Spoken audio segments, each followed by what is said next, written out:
When they are consuming your minds and your thoughts and your dreams, from the angels to the demons and to the mysteries unseen, there is no need to worry. There is no need for dread.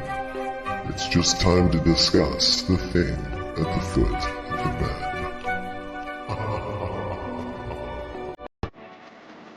Hi, I'm Brittany Ashley, your host of Breaking Norms, Building Dreams, your guide through this transformative journey in both business and life. This is your place crafted for dreamers, doers, or anyone who has been told they can't. Get ready as we challenge those narratives together. You're tuning in live to the United Public Radio Network, airing on 105.3 and 107.7 FM in New Orleans. We are streaming on all the popular platforms every Monday at 3 p.m. Eastern Standard Time. Join me for a candid and thought-provoking conversation celebrating your unique journey because you are worth it.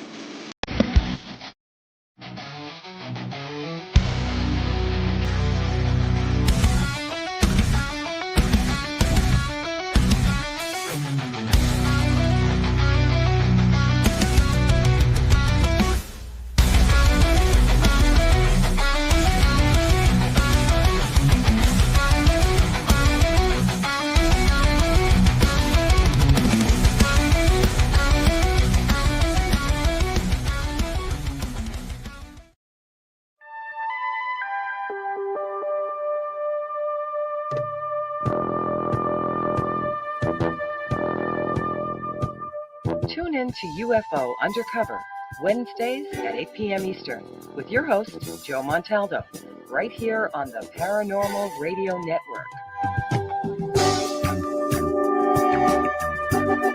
Welcome to Negotiating Happiness, the show that helps you find happiness, success, and balance in your work and life. I'm Adriana Fierster, your host for this journey into entrepreneurship and personal growth. We're broadcasting live on 107.7 and 105.3 FM in New Orleans as part of the United Public Radio Network. We explore the latest strategies, insights, and stories from successful entrepreneurs and experts. From managing stress to building a thriving business, we've got you covered. Good evening, everyone, and welcome to the Author Quill. I should say good afternoon, actually. I hope everyone out there is having a good afternoon. Unless you're across the planet, it's good morning or good evening or good ever, what the hell it is for y'all today. I know we're getting close to the new year, so I hope everybody's saving all that energy up and staying out of trouble. I hope everybody had a good holiday and a good Merry Christmas and every other holiday that goes on out there, because I don't want to leave anybody out. Yeah, as you can see, I have the handsome John Goodman with us today, and he is a troublemaker, man. Shh. You ought to see some of these pictures he's been posting lately. Oh my God, these are like naughty Santa Claus pictures, man. I'm just telling you, they're just, man. No. I had to repost them so I can see them. No. Our guest today is gonna be Dean Wesley Smith, who's another one you got to keep your eye on all the time. So I'm going to be in here with these two characters. I'm going to straighten up a little bit here. Hey, Dean, how you been, man? Doing well. Doing well. Yeah, you looking good, baby. You looking good. Got the hat on. Exactly. He's in uniform now. I am. That's exactly right. So, how things treat you? Everything's good. I know we're winding down the year, getting ready. Hey, Jay, we're winding down the year, getting ready to, what are we, like 3 days from the new year now? Huh? Yeah, two till New Year's Eve, I guess. I'm losing track here. Damn. Yeah. I actually like the New Year and Christmas this year. It falls on a day. I'm usually doing a show, so I get an off day. I get an off day from my day job and my night job. It worked out nice. So you're going to have some new books coming out at the beginning of this year, or you're going to make us wait till later in the year? Or I know you're always working on something. Yeah, it's continuous for me. It's continuous. I'll probably publish in one form or another over 70 or 80 books this year. Yeah, I just can't You're imagine. slowing down. You're slowing down there, Dean. I know I did 70. I did 70 in my 70th year. Yeah. I'm 74 now, so I may do 75 this year just for fun. Just to prove yourself wrong that you can. Yeah, no, still going at it. I've had a couple down years, but back at it now full time here for 2025. That's good. Is it still freezing there in the mornings? No, I'm down in Vegas. Yeah, I know. Emily was there for the Western show a couple weeks ago, and when she'd get up at 6 o'clock in the morning to make it to the convention center by 8, and she said when she go out there, it'd be 29 degrees, 28 degrees. Oh no, it's been really nice. We're at 60. We'll probably be at 65 or 67 today. Yeah, that's about where we are. You know, it's just stunningly beautiful weather in the winter. The problems here are the summers. Right. In the winter, it's great. In fact, if I opened that blind back there, well, you wouldn't be able to see anything. But you know, that's a view of the strip back there. I have a panoramic view of over the strip, and so the new strip, not the old strip. Yeah. Starting from actually the what is it called? Big toll thing. The Strat. Yeah. No. I can see the Strat and all the modern buildings at this end, on the south end of the strip. Right. North end of the strip, excuse me. North end of the strip. Whatever. I was Outside the there window when- into the strip. Yeah. So tough life to have an office like this. Especially at I night. know, I'm jealous. I open that blind at night and it's just spectacular. Yeah. Wow. Yeah. I used to have a nice view of the city, but now I live out in the swamp. So I got a moat surrounding my house. I got a golf out in front of me, man. Look, I'm ready. I'm ready for the zombie apocalypse, man. I'm just telling you. I'm ready. Y'all keep writing about it. Yeah, sounds like Kevin Anderson and his castle down in Colorado. Oh God, I don't know. Colorado's a weird place to me. Every time I go up there, it's snowing. Somehow or another, even when I went to go to Utah year before last, it was when I cut through, it was snowing. I'm like, get out of here! Come on, it's bad luck on my part. Every time I go through it, it's snowing. Yeah, no, we're having one of the nicest winters ever here in Vegas. Oh, that's good. That's good. I think How's for Chris Christmas doing? we were 74. Do what? I was gonna say, how's Chris doing? Oh, she's great. Yeah, we're both writing like crazy. She's down in our business office right now because her writing office is just across the kind of a living room area here on the other side over here. So with me talking like this, you know, it kind of interrupts her writing. So she went down we have a business office in the same condo complex. And so she's down in the business office right now. Yeah, I like how they started doing that. I noticed about 2 decades ago, they started putting in businesses and then condos on top. You know, and they have all kind of businesses for that matter. I've seen restaurants in there and stores and all kind of stuff. But it's interesting to see that because I notice a lot of people who own those businesses. It works good for us. We don't have to leave the building to go into the publishing office. I went to go see a friend of mine, Bruce, in downtown in the city in the warehouse district, and everything you could possibly need was in them stores underneath his condo. I'm like, dude, you got to leave sometimes. Donald he said, "There's no reason to leave." He said, "Everything's here," and I was like, "Oh, I don't know. I can't figure out if that's a good thing or a bad thing." But it is nice, and they are really nice condos. I got to say, they're not like chinky winky condos. They're nice. So what's that, Marcus? So anyway, Marcus wrote in, "Hey, Josh, seen you a few minutes ago, but he wanted to know what's your favorite genre." I've asked Dean this before, so I'm cheating. But what is it? I mean, or do you feel like you need a specific genre? Because I mean, you've been writing a long time, so I would feel you could write about just about any damn thing you wanted. Yeah, I came up through science fiction back in the traditional days, and published. I published 106 novels in traditional publishing, and most of them were science fiction or fantasy, in some form or another, under a lot of different pen names too. But now I pretty much write across multiple genres, all the way across. I have a really top-selling mystery series called The Cold Poker Gang, which is about cold cases in Las Vegas, with retired police detectives. The task force is called the Cold Poker Gang, and it solves cold cases. And that's probably, I think, of all the books WMG puts out, that's the best-selling series, is that mystery series that I do. They're fun mysteries. They're short. They're like 40, 50,000 words. But I also write a big space opera series called The Cedars. And then I write Poker Boy, which is a fantasy world series, also set in Vegas. And then I have a Thunder Mountain series, which is time travel historical Western set in the Pacific Northwest, in the mining camps and things like that. But it's time travel from our current day back to those days. And it's time travel, science fiction, historical, and there's a lot of romance in it. So those are really fun. So I just cross genres willy-nilly. I don't pay any attention. And you've got your magazine too. Do what, John? You have your magazine as well, right? That you do. Yeah, I got words a month. Yeah, I do. Actually, it's right here. This has been on hiatus because 2 years ago I lost most of my eyesight, but it's about 80% back. And then last year I was running in a race. Now, yeah, make it clear that I'm 74 years old.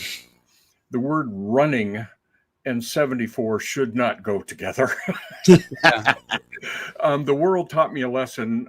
I was running out. I was in really good shape running with the leaders of this 5K charity run and didn't see a curb because of my bad eyesight, and fell and smashed up my shoulder. So for the last 2 years, I've been having some what I call life rolls, life events. Yeah. So this has been on hiatus. This is Smith's Monthly. And I do 70,000 words a month of my own fiction. There's no other authors ever in this. It's coming back in January. Oh, good.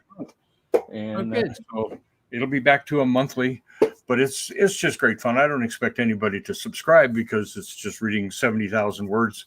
I usually put 4 or 5 original short stories a month in there. And then I do novels, collections, nonfiction things that I do. It's only my writing, about 70,000 words a month and see this big, long black thing here? That's all 67 issues right there. Wow. 67 issues so far. Issue 68 will be out in January, late January. Yeah, and we were fortunate to get you to the Rise to Future Gala this year because it was this past year because you were on the mend from your accident. And I mean, we had several phone calls and I was setting up all types of alternative handlings and alternate medicine, all kinds of stuff to be able to help the healing on that stuff. Big braces. Yeah. When you turn your shoulder into titanium, which is what's basically from here all the way up to here is all titanium now. But I can get my arm there. Everything's fine. I was in physical good thing you live in a warm place, man. But for trying to type last January, I remember this well. I couldn't move this arm like this. And that was so I moved the mouse over here, but to pick this up, to move it over, I'd literally have to pick it up with the other hand and move it over on the keys. I managed to get a little typing done, but not a lot with that method. That took me a few months to get the strength back in. So you can A, P, Q. Yeah, that was what it was. Okay. Yeah, one finger. Yeah. It's amazing what you want to do when you really want to write. It's amazing what you can put yourself through. Well, I mean, imagine for you sitting without writing for a while, it's going to drive you to be mad, man. I can't see you just. So that's why it feels good to be back full force here in 2025. I do about a few times. 1.5 million words a year normally. Yeah. And I did that for 31 straight years until the last 2 years. I averaged that. And then now, since these last couple of years have been lower, I'm going to have to kind of go over that in the next couple of years to bring that average back up. So what's the average again? About 1.5 million words a year. That's a lot. You're over 50 million words now. Well over. Oh yeah, no, it's a lot. In 31 years, yeah. It's about 50 million. That's why I'm considered very prolific. JV writes. He can't even write 50 words, much less 50 million. Well, I know you're paying, dude. Trust me. I can't either. So but I have so much fun at it. I mean, if you can't have, I say this regularly all the time to other writers and stuff. if you can't have fun sitting alone in a room and making stuff up, you're doing it wrong. Yeah. That's our job description. We sit alone in a room and we make stuff up, and and then I also enjoy the publishing side too. So that helps. It's always good when you like your job. I mean, it's always a good this isn't thing. a job. That's what I mean. I mean, even when I do contracting, well, not as much now, but most of the time I've always really enjoyed it. Doing radio is just second nature to me. I mean, TV is just like, so I don't consider it. Somebody said, well, it's a job. You're doing how many assets? It's not a job. Yeah. Every so often, I mean, I edit the magazine Pulp House too. It's up there. I can't reach it. Oh, here's one. Yeah, I edit Pulp House magazine every month. And we do, I have 10 stories in every issue in Pulp House. And every so often that becomes work. I mean, I love reading other people's stories and publishing them and all of that. But every so often, this is a little stressful, especially on a monthly basis. I mean, we publish more than, well, like Asimov's publishes 80 or 90 stories a year. We publish 120 stories a year. And so, it's and we've been doing this monthly now for 2 years. And so it's every so often I'll hit a deadline and go, and doing all the introductions, putting the stories in order, having to go back through all the stories and try to balance them out. That's work. That actually consider work. Because that's what Jody does with Writers of the Future. Jody does all the hard work. Jody and her people. They, finding all those stories and with everything with Writers of the Future every quarter. That's work. You want them to flow when you're reading, that's for sure. I notice when I'm reading Writers of the Future now, I've read about 12 of them now, and they seem to kind of flow through, even though they're all different stories and different genres for that matter. They do seem to kind of flow through, which makes reading it easier. But Carolyn, though, to be honest with you, sweetheart, I hate to say this, but I cheat as much as I can with audiobooks. I don't have the time to sit and read them. I just if I'm sitting down, I'm doing something. Yes, it's aggravating, but there's a lot of good audiobooks out there, and I'll catch them and pop them in and listen to them. A lot of good stories out there, and I got a program that's getting better every year that converts paperback into audio for me. So it's kind of nice. It's you scan it in, and it I tried reading to it, so once or twice you get it to a coon-ass accent. Too much work. Well, I got a coon-ass accent. Most people don't know what I'm saying half the time, much less the computer. So, but it's a great way of doing it for people who are too busy, because I have always had a thirst for knowledge, and I need entertainment for relaxation. But the only time you'll ever see me in front of a TV would be after midnight, 1 o'clock in the morning, something like that. I'll be sitting there watching something that I've probably seen 100 times, just so my brain will calm down to go to sleep. A good book, though, if I sit down and start reading a book, I can't put it down, which means that I'm letting something else go because I'm reading that damn book. So it doesn't work out that way. Jeannie, we gave away 200 books this year. Dean is, when you listen to Dean speak, because I've heard him now a couple of times at Writers of the Future. By the way, my very first year with y'all, you and Todd were together, and it was one of the best things I've ever heard in my entire life, man. I loved it. I remember that panel. Yeah, we went a little nuts in that panel. Yes, it was great, though. And it for me, because I was there, it was my first year there, coming to see how this all worked, and it was up and up. For me, that was one of the best things he showed me right off the bat. Well, shit, these guys don't even agree, and they're both making money. Wait a minute, now what's going on here? And it's something I took with me, because it's true. I mean, and since then, I've noticed a couple others, have a little. They don't always agree when they're talking, and I think it's fabulous for the winners. I don't think you can get that education in the real world without a decade or two experience in the real world, which they don't have. Well, Chris and I do. Christine Catherine Risch is my wife. She also writes under Chris Nelscott, Christine Grayson, a bunch of other names. What we did a number of years back is we started these online workshops for help writers. And our attitude, and we used to do it in public, and go to conventions and stuff, but we don't travel anymore. And so basically we started it online. And our attitude is to try to tell writers what we wish someone would have told us. I sold my first two short stories 50 years ago this year. And so I've been at this a long time. Yeah. And it just sort of, God, I wish people would have told me this or told me that. So we ended up doing these online workshops through the Teachable website.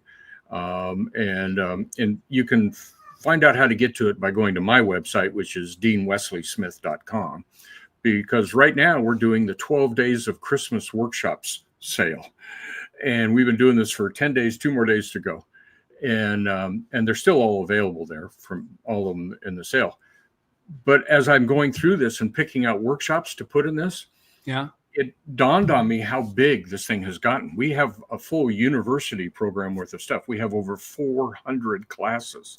They're either workshops, classes, lectures. That's serious. Over 400 of them. And so it's been just crazy for me to go back and look by picking these out for this sale that we're doing on, and you can get to the sale from my website, deanwesleysmith.com. We're doing a 50% sale on every workshop, everything we're doing.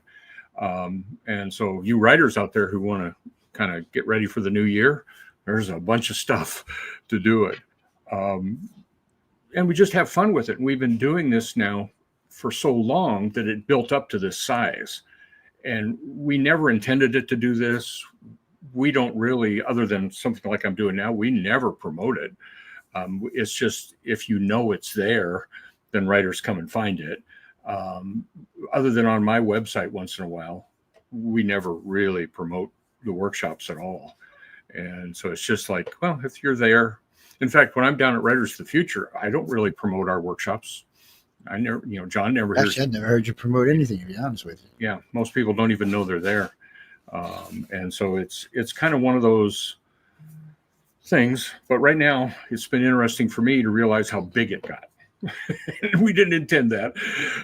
It's just sort of, when you start dripping, it's like writing. If you just start dripping so many words a day and so many words regularly as your schedule allows, over an entire year, it builds up. And we've been doing this writing program for almost 20 years now. And in fact, we started it before Teachable existed, and then we moved it into the Teachable format. Yeah, it's great fun. I got my plug in now for this, what I've been doing the last 10 days, which is trying to look through all the workshops we did and go, what should be the next day of the sale? And like that. And plus I'm doing 2 things next year that are going to be tremendous fun. And that is that every Monday morning, I have 4 videos up that I just put out. And this last year I did Creative Survival, 4 videos every Monday, and Motivational Monday every Monday. They're still available, but they're all recorded. For 2025, I'm doing 4 videos a day on bite-size, what we're calling it, bite-size branding and trademark. We also did bite-size copyright a couple years back, trying to help writers learn copyright, because writers don't want to learn copyright. Well, they really don't want to learn trademark. So I'm just going to do this for myself for the whole year, 4 videos on Monday morning. And then the other thing we're doing is 4 videos every Monday morning on publishing. It's called Publishing Monday, and how to be an indie publisher and all the things, and how to start corporations, and how to do Shopify classes, and how to do, all of the Kickstarters and all the other stuff that you're required to do pretty much as a new indie writer in the modern world. Like you used to have to go get agents and do all that stuff in the traditional world. In the indie world, now you do Kickstarters and Shopify. It's a much different world. I mean, look at it. Yeah, it's just a different distribution system is all it is. It amazes me that it works. We used to have mass market paperback. Mass markets don't even exist anymore. Everything's trade paperback. I mean, how many years ago, John, did you guys change over to trade paperback? In volume 30. So that would be 11 years. So we just published volume 40, which is 11 books. And then now we're volume. That's about when the mass market finally started to completely vanish. Yeah. The it's still out there a little bit. You'll see it in things like Target and stuff, but mass for us, market. it afforded us the ability to to phase over to color plates of the winning art. So up to volume 29 was mass market paperback, and all the images were black and white. And so in volume 30, we went to trade paperback, where we could then use to the gloss paper for the color at least. And so now we're able to do that. So the first book, 1 or 2 books we put in the back of the book and decided, heck with that, let's put it right in front. Let's feature it. So we put the images up in the front of the books. They've been there for the last 8-9 years. And it's been a really workable thing. It's just stunningly beautiful art too. You guys have not, people out here have not seen the Writers of the Future artwork that's in each book every year. Oh my heavens. The talented artists that are coming in are just, mind-bogglingly good. Yeah, what's amazing with it too is that when you look at the art, it's not like Marvel art or Disney art or type. It's all over the board, because we have winners from all over the world. So you've got China, you got Vietnam, you've got Korea, we've got the one from Iran, which I'm really excited about, because one of the new council members here in Los Angeles was originally from Iran. And so I'm anxious to meet him after the first year. I'm going to be meeting with him and just showing him. We've had 2 winners from Iran. We couldn't get them to come here to the awards ceremony, but they were winners anyway. So I don't know that he'd be able to do anything, because there's major issues with Iran. Maybe though, with the recent change of command, that's been happening, maybe it's going to be a different scene now to get the people from Iran to coming here. But yeah, I love the fact that with Echo Chernick as the coordinating judge, we have so many different types of art, whether they're her favorite type or not. She grants everybody an equal opportunity. We're an equal opportunity, contest for these artists to be able to show their exemplary style. And it's amazing. She's amazing. She is just stunningly amazing. Yeah, Joe's giving her a show, so she's got a show just before this one, and called The Professional. Is that what it is, Joe? Yeah, The Professional. She's doing quite well too. She's about mid 400s, 400,000s is her average broadcast these days. She's nestled in between John and I too, so we have pretty good audiences. Yeah, so good. Yeah, she's doing good. And, this show's up to about 2.2 million now listens on it, and then the podcast is over 1.8 now. I'm hoping to get 2 million in the next short little while. Yeah, we had because John's doing fabulous for a 1 hour show. It's almost unheard of to get that kind of audience, unless you got serious. I certainly had fun when Mark and I did that last podcast with you. That was Mark Leslie. That was fun. Yeah, Mark's always fun to be, and it's so cool that you got him to be a judge now too. Yeah, because he's one of the major people in the indie movement out there. Yeah, not only does he work for D2D, but he's just a supporter of the indie movement all over the place. He was one of our anthology judges for the anthology workshop we did this summer, and so he'll have a book out that he edited. We're revamping our Fiction River line, and I think he'll have one out in October of this 2025. He'll have a book that he edited at the anthology workshop and worked with all the writers. He's really good. So, I'll be seeing him in February at Superstars. Oh yeah, we were just giving him trouble not that long ago. It was a couple of weeks ago he was on. Yeah, Mark's great. He knows a lot about indie movement and the forward trends of the indie movement. Yeah, between you two, it's like there's anything that's not known about the indie movement isn't worth knowing if you guys don't know it. Well, there's Joanna Penn in there too. I don't know if you guys interview her or not, but Joanna is one of the front runners in the indie movement. She's fantastic, heck of a writer too. She's got a whole bunch of series out, but Joanna Penn tends to. I often learn things from Joanna Penn and from Mark, and vice versa. We all are. Yeah, we all are trying to. Thing that Hugh Howey, also one of our recent judges, he started indie, and then with I think it was Silo series, he went traditional, and then he decided he didn't like that, so he's going back indie now. Good. Because he said, with traditional, it's like you can do it's one book a year. It's got to be a certain size, and all these constraints and stuff. He said, I want to be able to go. when he constructs a book, he writes, I think it's like 4 parts to make a book. So he'll do a part and publish it, and a part and publish it. And then once he's got 4 parts, then he'll put together a book, and then there's the book. And that's how he likes doing it, And so, similar like The Martian, wasn't that done as I was online, wasn't it? Yeah, he just did that, and then it was put together. And I think Jerry Riddle also had a similar type thing. So there's a lot of big name authors right now that got their start indie and have found when they're able to control the vertical and the horizontal, they do better. Oh yeah. I love having, Chris and I own our own publishing company. Yeah. And we, there've been ups and downs in that phase of the world, but we are completely and totally in control.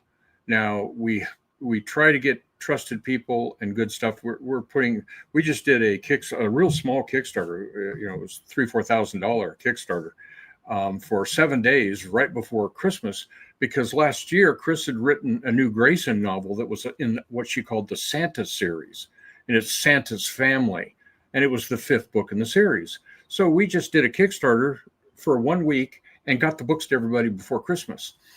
And we could do that. I mean, traditional publishing would take them 1.5 years, to do 1 book. We did all 5 books in the Santa series, did brand new, beautiful covers on them, just spectacular covers. And literally we closed the Kickstarter on the 18th, and everybody had the books in their email by the 20th. Wow. That's what indie publishing can allow you to do if you're prepared. We were prepared, we built up for it ahead of time, but traditional publishing, man, that's just alien to them. They can't even that's like a weekend. They couldn't do that in 1,000,000 years. Yeah. So that's why Chris and I will stay with traditional no matter what the offer. And we've got some pretty good offers from you'll yeah. Do you have any of your titles with traditional? Do what? Do you have any of your titles with traditional? No, we won't do it. They want too much, and the contracts are not good, because so much of what traditional does is they buy intellectual property rights, IP, copyright, and they put it on their bottom line in their company, and they depreciate it. They can get a discount. So we have a corporation too, and we can put that on our bottom line and depreciate it for ourselves, but we don't want to give that to anybody else. And plus they want to control. We're number one. Control. If we do anything with traditional, it would be for translation rights, that sort of stuff. We do a lot of licensing at the Licensing Expo every May, where we do different things. There are people there called agents, but they are agents in the licensing world. They're not agents in the publishing world. And we do lots of licensing for a lot of our products. You go to we have 6 Shopify stores now, and 5 of those have products on it, where we literally, I mean, like right now, because it's holiday, you go down in our living room here in the condo, and there's big blankets that have art from one of the Holiday Spectacular series. There's pillows, different stuff like that. Chris has got some pillows that are just these big, beautiful pillows that have art from her diving series. We have products. We have mugs. I should be product branding. I should have a Pulp House mug in my hand. You should. You should. I don't have it. Instead, all you have is a hat that brands you as the author. I got to find somebody that has this hat, and I can put branding on these hats. Yeah. Oh, there's a guy in somewhere in Las Vegas who's really good at it. A friend of mine. We were down there. It was about 2 years ago. But he took his hat. He had it all leather. He had a band around it. He liked the band, but he wanted something else. So he went down to this guy. Put it on this machine, and man, it stunk. I'm not gonna lie to you, but he put it on this machine. Put all kind of interesting things on, and then the son of a bitch went back and hand painted some of the stuff that he added. Even gold leaf some of it. I'm like, man, this is getting to be one fancy hat we got going on here. We have shirts with our logos on it, with our different logos. We actually have the logos. The thing about what's nice in publishing now with the Shopify stores is unless it's all print on demand. Yeah. Which means you can put all these things for sale on your store, but you never pay anything for any merchandise. You don't have it in a warehouse. You don't do any of that warehousing stuff. Basically, when someone says, "Oh, I want that mug," they buy it, they pay you, and then it transfers over to Printful or Printify, and they make the mug and ship it to the customer directly. You never touch it. And then you get to keep the profit between it. And so it's this, I don't have to pay for merchandise. I can put it on my blog and it can sit there for years and nobody, even if nobody buys it, it doesn't cost me anything, or put it on my store. And then if somebody buys it, I never touch it and I get to make the profit between the cost of the product and what they pay. Yeah, it is like, I've been in business for my entire life and I've never seen anything quite like that. It's the same with paperbacks and hardbacks now. We put them up on Ingrams, and unless somebody buys it, we don't pay a nickel. It never costs us a nickel. We don't have any warehousing. We don't have anything. Yeah. Somebody turned me on to one of those about 15, 16 years ago. And for iCar, we were putting, in fact, our number one selling thing was a white thong with a purple image on it. Ask me why. I have no clue why. I mean, they literally sold like 150,000 of these damn things. And I mean, they weren't expensive. They were like $5, $6 each. And I think we made like a big whopping $1.15 off them or something. And I noticed with the T-shirts and stuff, the profits varied anywhere from $3 to $10, depending on the T-shirt. But what I liked about it is I could upload 100 images, like right. Stuff, because my wife was an artist and friends were, and then other stuff. And then we had our own logos and all of our show logos. All of that can be uploaded there, and they can pick which one they want. They'll put it on any damn thing you want. It's a fabulous. I guess if I did it old school, I'd make more money off it, but this is so nice. Now, really, the margins on print on demand like that are exactly the same. In fact, once you start counting warehousing costs and shipping costs, and all of that to get a large quantity of something, I know, it just kills any profit difference you can make. And that's the bottom line. And so I know, like on those little pins, we had anything you wanted that we had could be put on a pin, the ones you wear in your lapels. Man, we used to sell them things by the yin yang. It was just amazing how many of them hats. And what I liked about the hats is they would give you 3 different design sets. So you could put it in a square image, you could put it in an oval image, you put it in a round image. There was something else besides that. So you could actually decide how you wanted it to look on your hat and what type of hat you wanted, what type of bill you wanted. I was like, get the hell out of here, man. So we still have it. It's Cafe Press, I believe. Cafe Press was the first sort of. Yeah, the most expensive, by the way, people say. It is not so much anymore now. yeah. Well, I can imagine. It's kind of gone away these days. Yeah. But. Well, mostly because these print on demand have literally revolutionized everything. You can get anything on. It's Printify and Printful, and they connect directly to Shopify, and you can basically get any kind of. It's amazing, the merchandise. Every so often, we have some web meetings, different stuff where 20 or 30 writers get together, and they'll be wearing their merchandise in different ways. And people will say, "Hey, where did you get that? Oh, that's so cool!" Or they'll be holding a mug or a big water bottle or something, and it'll all have their series or their brand on it. And everybody's going, "Where did you get that?" "Oh, well, it's a Printify." "Oh, that's Printful." And it's just those two. It's a great setup. Dominated. And there's now one of the things that I had a publishing company back in the 1990s. In 1987, Chris and I started it. It was called Pulp House. Pulp House. It's one of our brands. And one of the actual things that we started was Pulp House Publishing. And we did it we did all of our books so simple and plain. And that was their distinctive look, was simple and plain. But at the time, there were publishing companies like Mark Zeising was a small press. Don Grant did all the Stephen King, really beautiful books that were limited editions and all that. I always admired those books. I would love holding them. Now, in this new world, you can get those kind of beautiful books, even more beautiful than Zeising and Don Grant and some of those Fantasy Press used to do, print on demand. Yes, Yeah. I mean, One at a time, and they're so beautiful.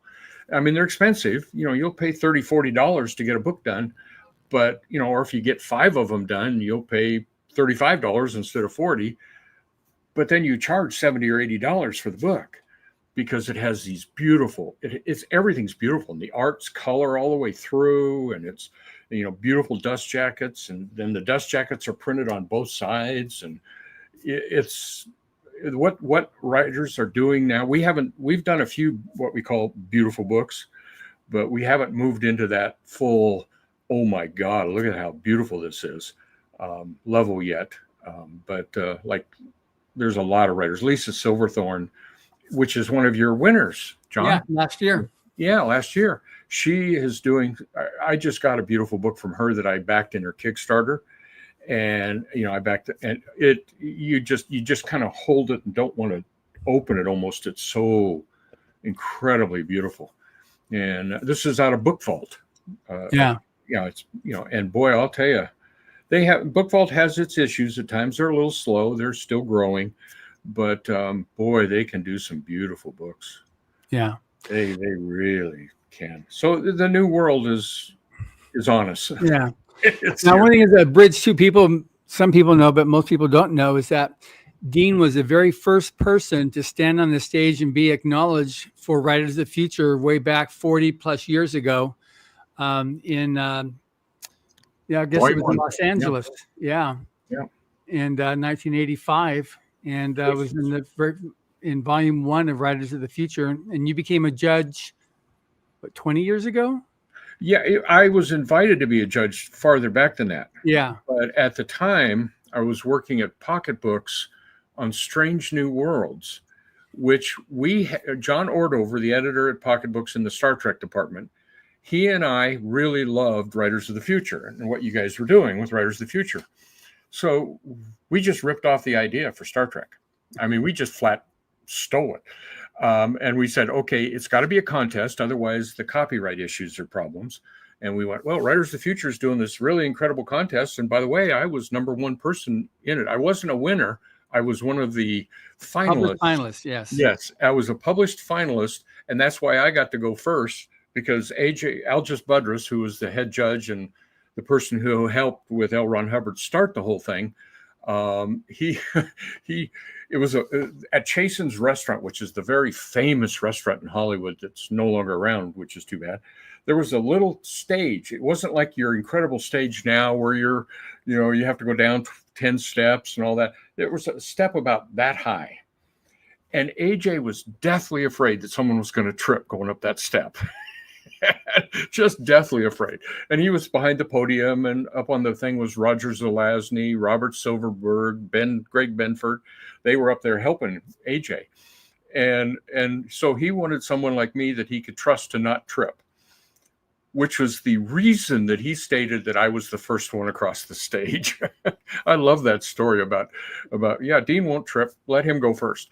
And so that was the kind of thing that we did. But for Writers of the Future and for Strange New Worlds, we just basically said, we will get them all in. We only had 1 quarter, though. It was just once a year. So I read them all in 1 year, all of them at one time, and basically put together 17 stories in this book called Strange New Worlds. And we thought it would last 1 year.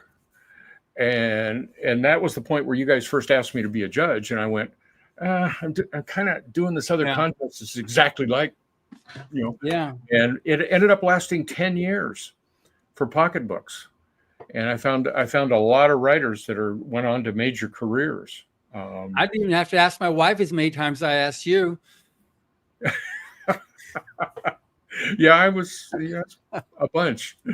Boy, I've never asked anybody as much as I asked you to be. It was. I can't do it yet. I'll do it the moment I quit this job. Yeah. But they were paying me every year to edit this thing that was basically what you guys did, Writers of the Future. Yeah. Done over in Pocket Books in Star Trek, and I kind of think that was an honor to Writers of the Future. Because you guys, you did it's such a good contest. and it's such good for writers. I'm constantly telling writers, have you got your story in this quarter? I mean, I think I asked that question dozens of times. And this is great. Very much appreciated. Oh no, I don't know why anybody wouldn't submit and actually now, because of the change to 8 cents a word, you've opened it up to more people, because a lot of people were disqualified at the old 6 cents a word, but now that it's 8 cents a word in the rules, they're now qualified again. It was kind of like a little twist of unforeseen circumstances there, and that's how Lisa Silverthorne got in. A couple others got in, is because they had been eliminated and then suddenly they're eligible again. So folks out there, check your sales. If you think you're eliminated, you might not be. Yeah, just have a look at the rules at writersofthefuture.com, or better yet, buy a copy of the book and read the rules in the back. Bingo. Yes. Bingo. Yeah. But we're going to you'll be coming out again this year, right, in April, right? For the I'm hoping to. It depends on the travel stuff, At this age, travel always becomes a little bit iffy. But I'm planning to. Fortunately, I still enjoy it. I'm a little bit behind you, not that much, but I do enjoy I'll be heading out to. So what do you drive when you go out to LA, or you fly? Yeah. I know it's not that long. I've driven it myself, but it was usually it's takes faster me 4 to drive hours. pretty much than it is to fly. Yeah. Well, if you got to count getting on and off the airplane, Jeff. Exactly. Yeah. Yeah. Usually I know the flight is like 45 minutes or something. It's nothing at all, but it's. But I know when I left, it took me about 4 hours. I left out of Vegas, stopped at some weird rest area that said "Beware of rattlesnakes," and then saw three weird buses coming out of. So I mean, I'm not kidding you. I got video of this because it freaked me out. We're in the middle of nowhere, and I looked to the left. And my wife goes, "What is that?" And there's 3 buses. I mean, like buses, not school buses, rolling out of the middle of the desert. And I'm like, wait, we're nowhere around Area 51. What the hell is this? I have no idea where they were coming from. Never did find out. Just could have been Area 51. Could have been. They just come rolling up out of there. I said, well, because I've been to Area 51 a couple of times. I was just kind of like, it's time to leave, I think, and move on. But yeah, it was about 4 hours. We stopped at some place, Cajun Mountain or Cajun Bluff somewhere, some top of some mountain somewhere. We stopped to get something to eat. So when you looked back, you could see the desert. When you looked forward, you could see snow. I was like, okay. I was like, what the hell? What place am I at? But it was a nice drive. I didn't find it to be all that bad until we hit. We happened to roll into LA on the night of the Academy Awards, which kind of sucked. But I mean, I'm not from there, so I had no idea. I'm like, where's all this traffic from? Then I noticed it was all stacking up in 2 lanes, and the other 3 lanes were being opened. I'm like, well, watch this. We're just going to get away. Oh, and I stopped at McDonald's somewhere. No one spoke English, by the way. Kind of bothered me a little bit, but what can you do when you're in LA? You just got to go with the flow. What's that, Christopher? The only way you can see Dean at Writers of the Future is if you win the contest or you're an invited guest. There's no other way. Well, or go to deanwesleysmith.com. Yeah, so you can go see him. Yeah, outside of that, ask me questions and everything else, and see all the stuff there. And you guys say hi to Jody for me. Hi, Jody. I don't know if she's in the. Yeah, so we'll get ready to pull her in right now. Actually, say hi to Jody for me. She does a fantastic job on Writers of the Future, folks. Oh, she does a fantastic job. And I turned John down on that too.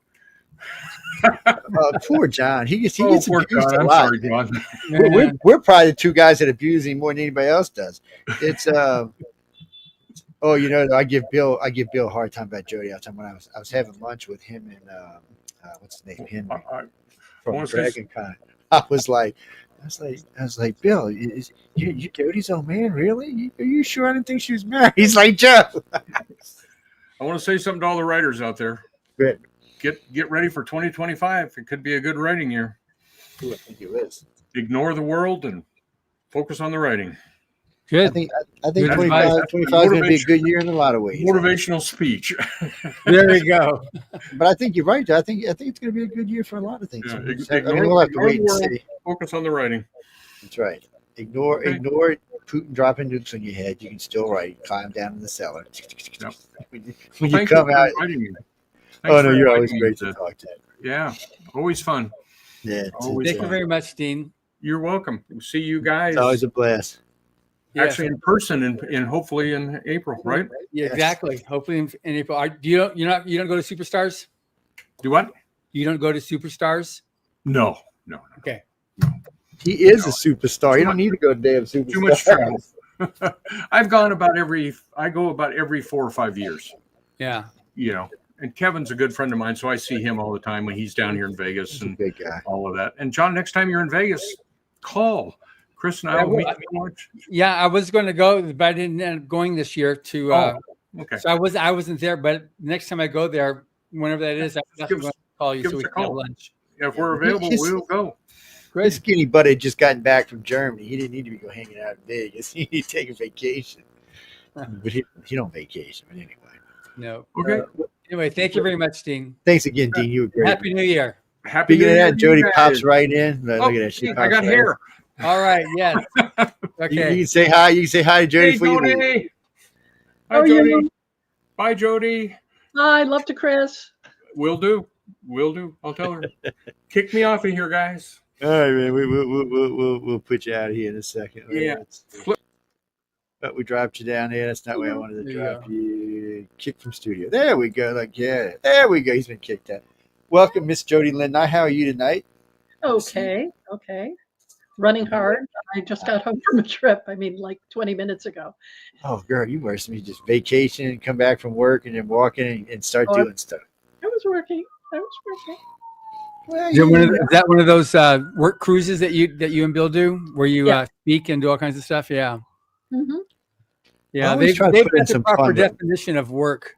Well, that's the way it should be. I always try to include a little fun anytime, especially if I'm on the road or traveling or lecturing or something like that. Just so you know, Jody, while you were gone, your cats were playing havoc on your piano. I gotta tell you, they were just like crawling throughout the whole thing there. That's what they do. All righty. Their job. It's Chaos is their forte. Yes. Musical cats, nothing wrong with that. So Rise Volume 41 is coming together very nicely. That's in typesetting now, and the cover is just amazing. It's just so nice, and we've got the cover reveal. It's going to happen at the end of January. We're trying to do it in February, but Craig Elliott has got a project in Japan in February, so he says I don't know what my schedule is going to be, and I'm at the mercy of my bosses saying, okay, I need you for this and that, because he does the creative for whatever he's working on. And Sean Williams is also in Japan, but he said, I'm easy, I'm good. So he's fine. He says whenever Craig's available. So then that's when we set the date for 31 January. So I'm anxious for the cover reveal so everybody can see it, because it's such a nice cover. Craig did an awesome job, and then the person we had that designed the cover itself, the type and stuff, was just like brilliant. So we're very happy with that. So you've been doing well this year. Yeah, new book out. All sorts of plans for things for next year. So it's been exciting. Yeah. And this volume is dynamite. It's really good. So. Yeah, I've only read one or two stories where I get asked, okay, what do you think about this one here? Is this one okay or not? I'll get those things until I get the book to actually do the final quality control on, when I do the final read on it, to make sure, all that stuff there. But it's just, each year it just gets better and better and better. And the diversity of storytelling is just what's really cool. And the spread between fantasy and science fiction, and all different types, which is what makes, I think, Rise of the Future one of its strongest points, because a lot of times anthologies, almost all the time anthologies are theme based, and this isn't. It's just great stories from people you're going to love to read down the road, which is really, really good. And I'll have it for you, Joe, relatively soon. Once the typesetting's done, then we'll convert it into a. I've converted back to speed reading since I've met Joe. It's well, no, really. When I was young, I used to read. I took actually 3 courses of speed reading, and then I noticed that you lose a lot when you speed read anything. Yeah. Well, let me rephrase it. When you speed anything, but maybe something documents or something like that. But, I think you lose a so lot of the pleasure of reading if you speed you do. read, but sometimes you have to. Yeah, Yeah. but I noticed with y'all because the first one I read with y'all, I noticed the way I went through it. I was like, wait, something. So I went back and read it a little bit slower, and then I was, oh, well, it's much more enjoyable book this way. Yeah. So now I try to read them at a medium speed, and then I also read them. What is it? About a 4 hour flight from here to. I usually read it on the flight coming in too, just so it's fresh in my mind. Because I usually read it like a month before I get down there, and then my brain gets cluttered. So I'll read it again on the way down, and it's that way it's fresh. And that way, when I'm talking to somebody, because I always tell these people the same thing. When a host says they've read your book, challenge them. And they're like, "Why?" I said, "Challenge them because they're bullshitting you." So challenge them. They won't make that mistake twice if you do.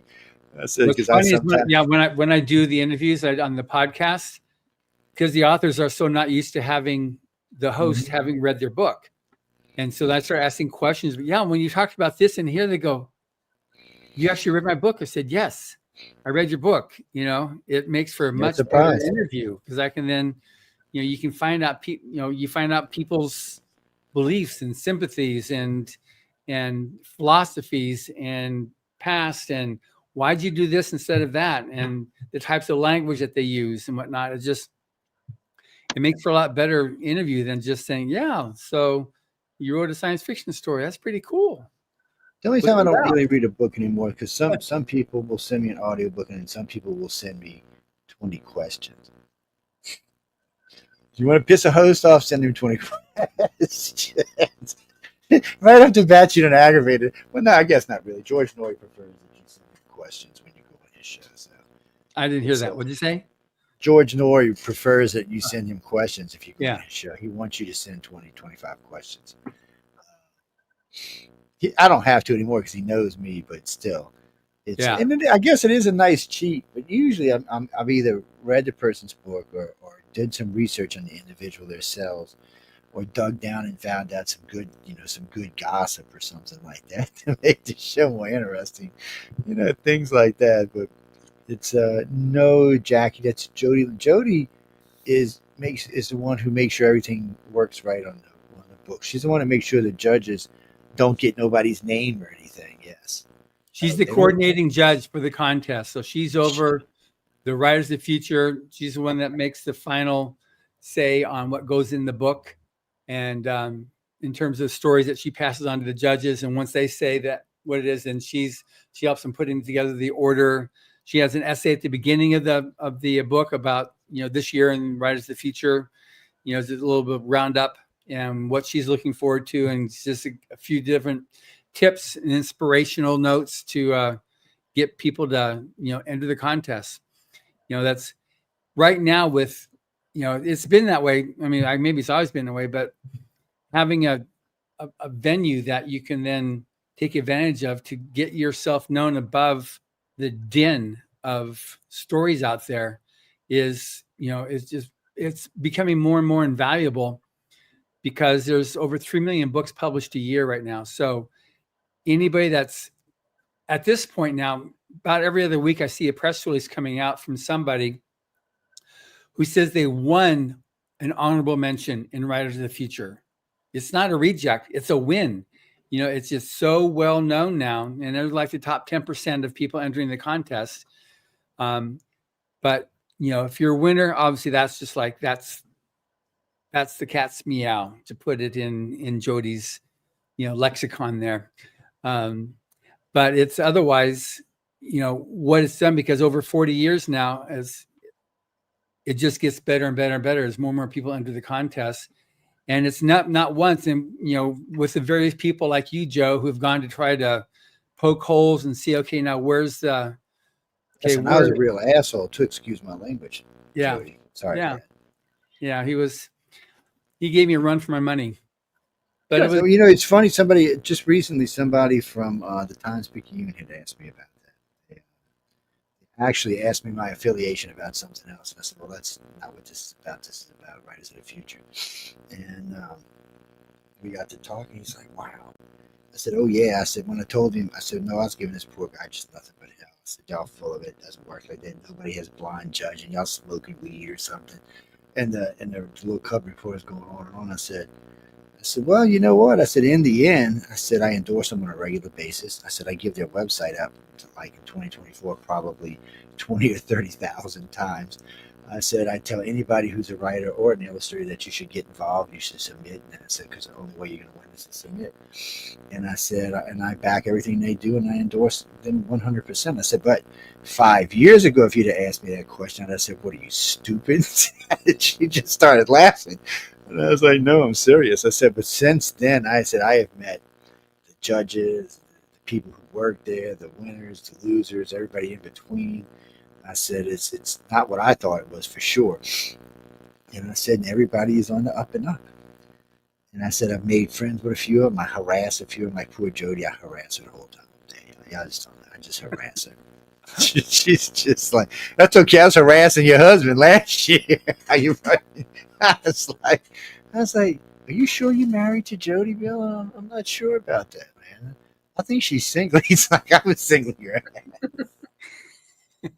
But I was giving him trouble. But I mean, y'all do a fabulous job, and you do a fabulous job because I mean, you're the one that really and truly, and I bring you up a lot because people ask me all the time, well, can I just submit? I said, no, you didn't need to do more than submit. I said, you have to get her attention. I said, you know how many books are going to be sent in to these people to read? And I said, if you start out with this 5-page of Lala, I said, you're not even going to make it. I said, she's not even going to make it to the third page. She's going to be like, what the hell is this? I said, you've got to have a hook or something like a hook. I said, and you know what? I've learned a few of them from listening to them teach the classes. I can tell y'all a few. I said, but if you go win, you'll learn a whole lot more than you will from me. It's but no, I talk about y'all all the time, Jody. Thank you. You do a fabulous job. So let's take advantage of you being here, Jody. And also, I want to separate. I'm going to send you an email following this too. I'd like you to, if you'd be interested, to do the live Q&A that we do, the quarterly thing. Sure. Probably in February or something like that. So I'll write you separately on that so we can schedule to invite. Compare calendars. Exactly. As the courting judge, so people can get the idea, like, well, what do we look for with writers of the future, and what are the immediate turnoffs? What my friend Beth calls squick. Do not send me gory horror. It's not right for the contest. Keep the profanity to a minimum. I had to say goodbye to a story that I thought was otherwise not bad, but it was laden with profanity. And the author came to me it was a couple years back, and he was so hurt. He said, it was a good story. Why wouldn't you accept it? I said, because you used a particular profanity term over 100 times. Yeah, you're not going to make it, right? How did you think that was going to work out? And it was a good story. That's the trouble. So yeah, I am looking for something that is exciting and fun and new. If you're going to use what we call a trope, a story pattern that we've seen before, like Knight goes to rescue Princess from Dragon, that's old hat. Tell me something different. Maybe the princess is happy being with the dragon, or maybe they've just been waiting for the prince to show up because they've all wanted to get away from what they all used to do. Make it different. And yeah, you're going to see a lot of similar stories, especially when there's something in the news or a TV program or a movie that's notable. When COVID was going on, I was talking to a friend and I said, mark my words, 18 months from now, there will be a lot of pandemic stories. And he got very quiet. And I said, you're writing one, aren't you? And he said, yes. Yes. Yeah, because everybody in mama was. Right. So tell me something new. Get my interest. Hit the ground running. That's something that I always tell the writers is you don't have much time to get the interest of the reader. You have to engage them immediately, whether it's by your style, whether it's you're introducing the action right away. That's okay too, but don't wait too long. A short story is a very small piece of real estate. You don't have a lot of time to build on it. So there's some people who have done it extremely well, and they're going to be in the book. Yeah.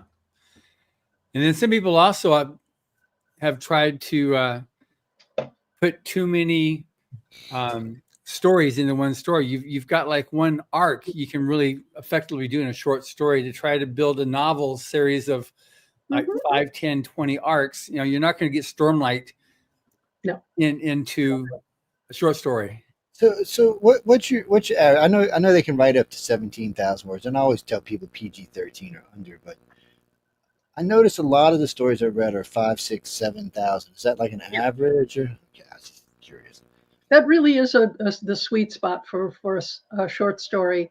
If you go too long, that's defined by the Science Fiction Writers of America as a novella. The 9 to 17,000 is really a different category. And if you're going to go that long, you had better make it worth my while. Yeah, and most of the time, they don't. They're just using the extra space because they can. It's like you have an extra closet. Well, it will fill up. So the same goes for the extra word count. They use it because it's there. And the stories don't always need it. Yeah. Tell only what needs to be there. Don't add things that don't move the plot. Don't add hints for the next story to come, because we are not publishing people's prequels. And believe me, we get them. We get people who say, this is the prequel to my series. Well, that's fine, except that this is a short story contest, and your story has to stand alone. Right. And a lot of the time, part of the problem that I see is they're making references to something that already exists, like they're making reference to a movie that they know or a television series. Well, if you want something that becomes a classic for the ages, you can't refer to something that exists. For one thing, you're riding on the coattails of that previous writer. And for another, what happens when that thing is no longer in vogue, when it's not known anymore? Mm-hmm. And it happens faster than you think. Yeah. Jimmy Lee, Jody is the lady you have to impress if you want to get in the book or win. She's the one you have to impress. I'm just being honest about it, but the reason I said that is she's giving you what you need to know to win this. Think about this. You're sitting here listening to this for people who are going to be listening to this in the future. She's telling you how to win this contest. Pay attention. You have a much better shot if you do what she's telling you. No, not me. I can't write, Christopher. Yeah, send me stories. I'm looking forward to it. I want your new ideas. I want to hear what you could do, not your regurgitating somebody else's ideas. Yeah. How often is it a problem where someone will submit a story that where the story itself doesn't really start until page 20, which means you never get to it? I usually say, it doesn't get anywhere. If it is a complete story and it's really well told, it might get an honorable mention, but it won't go farther because it doesn't engage the reader right away. It doesn't tell them what the stakes are. Tell them why they should be reading. Give them at least an idea of it. If the magic element or the science fiction element doesn't appear until page 20 in a 26-page story, then there's a problem. And we get a lot of those. Sometimes it works. Sometimes the whole point of the story is to lead up to where the magic becomes apparent. But those are rare. When those appear in the book, or when those get a semi-finalist award or a silver award, it means they did it really well. And it's not easy. Another thing that editors hate, they really do, because there have been so many of them, is what the story starts when the protagonist wakes up. And editors loathe that. But when I, in my writing workshop at DragonCon, a fellow gave me a short story in which the two characters woke up, but it was really important to the plot. And it was just so beautifully told. I don't know what he did with it in the end, but it was a great story. Was his name That's Rumpelstiltskin? Playing Against Type. I wish. No, it wasn't. And RL, if you're out there, please publish this story. It was great. Okay, good. Yeah, I think that's the other problem. I think a lot of people who do have talent don't get out there and write it because one of their friends said, "Oh, that was the most horrible story I ever read." I've told y'all this 100 times, and when I'm lecturing at colleges, I say the same thing. Don't give it to mom and dad to read. and expect them to give you an honest opinion. They're not going to. And a lot of your friends, if it is a good story, might just not tell you it is just to be mean. So I would, there's lots of online people who will read. And a lot of people The Rise of the Future Forum is a great place to go to get somebody to give you a fair shake. And the judges will definitely give you a fair shake. The first readers will definitely give you a fair shake too, reading it, because we're looking for the best of the best. And we're willing to give you that like nod, say, okay, good, you got something there, keep going on it. And as you move up the ranks, y'all know, I want y'all people to win. Yeah. Somebody might get hit famous, have a good movie. I get invited to a premiere or something. I mean, come on, people, let's get a move on it here. And Jody be looking all good, strapless gown and stuff. John be in little tux. I mean, come on, we'll get to see him like that anyway at the gala, but still. It would be nice if we were invited to a different kind. Yes, that's what I'm saying. I'd love that. I would love to see one of these writers get to the point where Hollywood does take notice of their work and make a movie out of it. I think there'll be some. I mean, some of the stories I read are really good. Right now, and it's really different now than it was like when I was a kid, and there was three TV channels in one movie house. Today, there's the network channels, the movie houses, and of course, the explosion of the internet, Netflix, Prime, and everything else. I mean, currently we're on Roku right now, so I mean, people, it's just there's so much that needs to be needed. I mean, you can pretty much get, if it's a decent book, people, and you know someone in the industry, you have a good shot of maybe getting a little mini TV series or a little mini movie series or just one movie. You never know until you try. And since some of the judges themselves have movies to their credits, it's yes, Christopher. Where are you from, Christopher, by the way? New York. That explains it. Okay. Now I can tell that you have an accent in your text. Don't ask. I've been reading text for a long time, and I can tell it's hard to explain. A lot of times I can even tell if it's a guy or a girl who's texting me without seeing it. It's people text differently is all I can say. And people from California text differently than people from the East Coast too. It's just a thing. But trust me, if you've been doing it as long as I have, you'll notice things like that. But anyway, you have to submit. Yeah, you can't win no other way. Well, if you want to donate like $20 million, I'm sure John will invite you to the gala for sure then. I'm sure he will.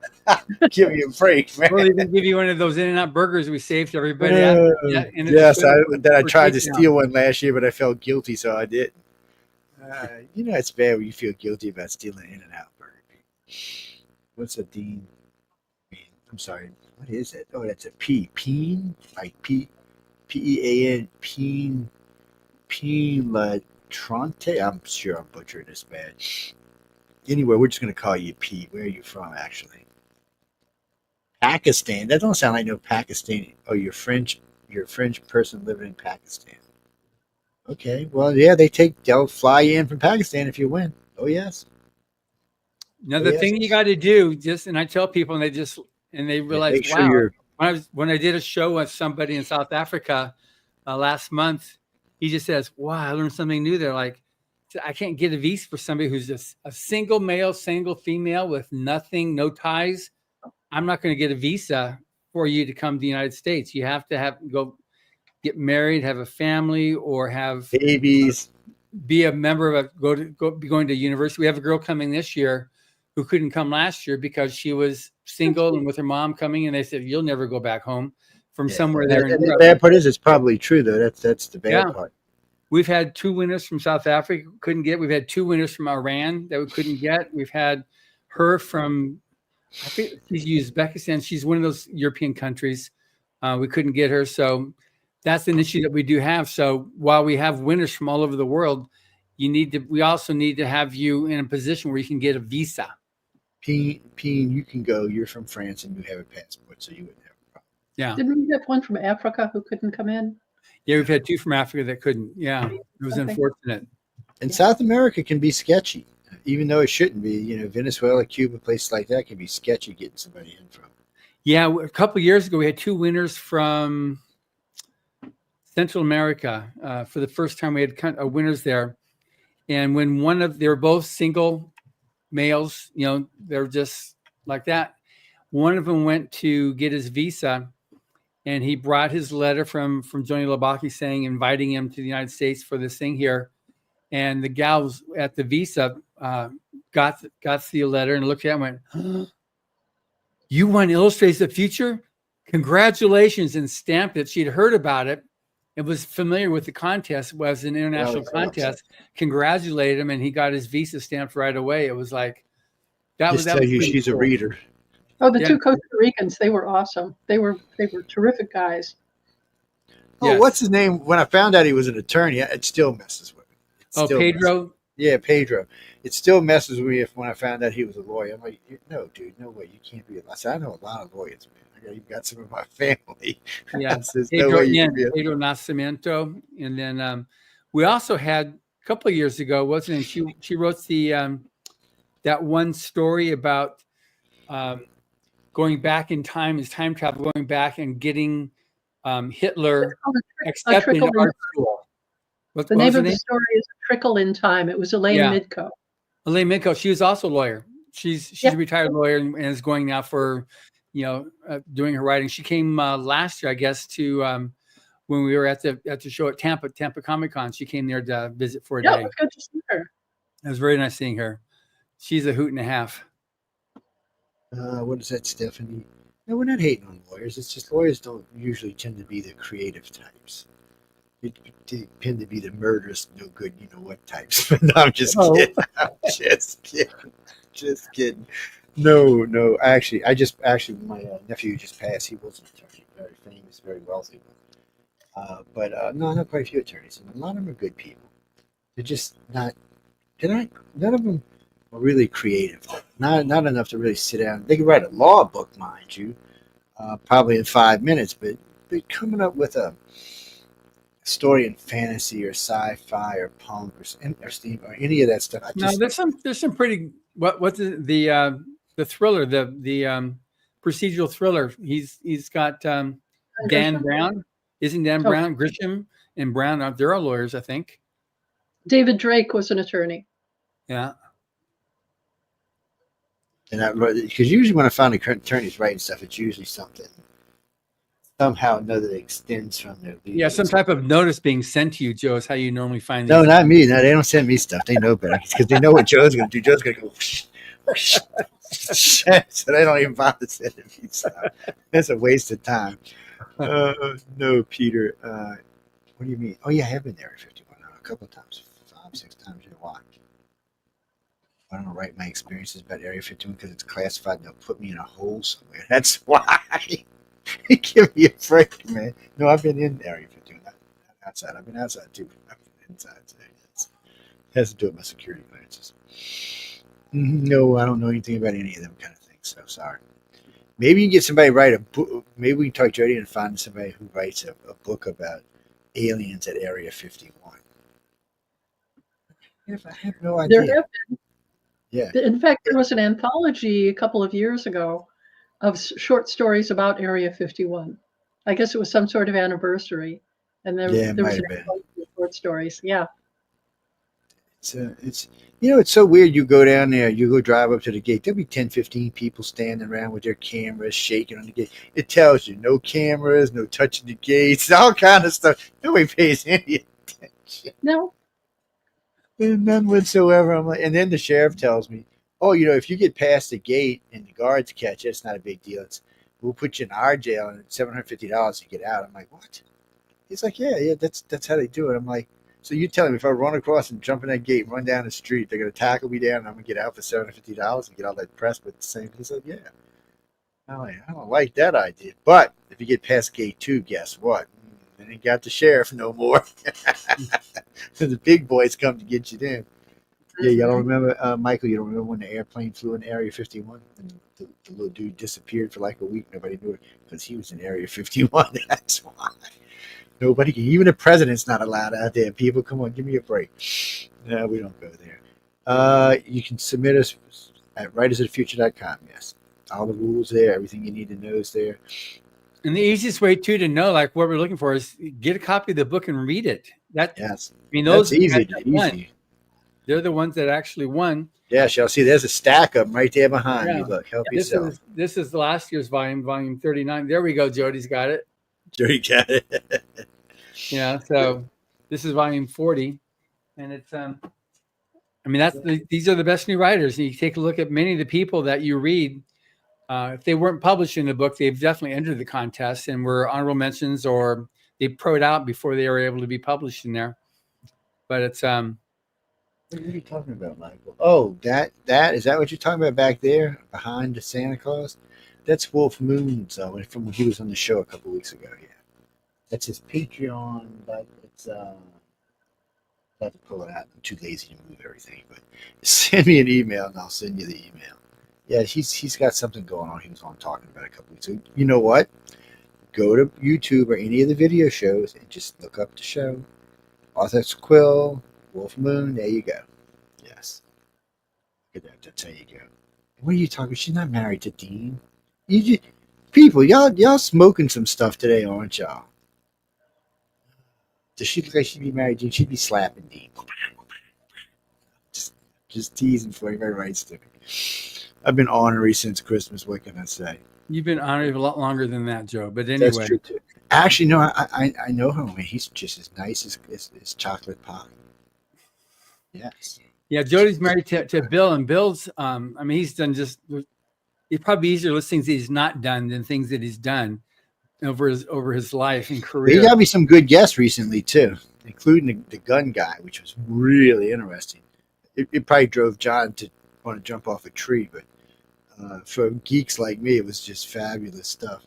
Yeah. Yeah, Marshall, that's the one we were going through a bunch of different gun types. Yes, I love that kind of stuff.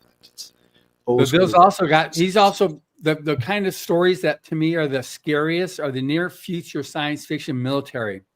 And Bill's got a whole a series that he's done there in, is it Afghanistan? It's somewhere over there where it takes place. It's Kurdistan, I think. Kurdistan, yeah. And it's just that the only part that's not true in his series is the battery packs that they use to make those mech suits work, because they didn't have the extension cords long enough to keep them going, more than like the 50 feet, 100-foot extension cords. But everything else there exists. That's all current technology. It's just that the batteries don't exist to be able to handle those mech suits that, to me has been science fiction for so many years.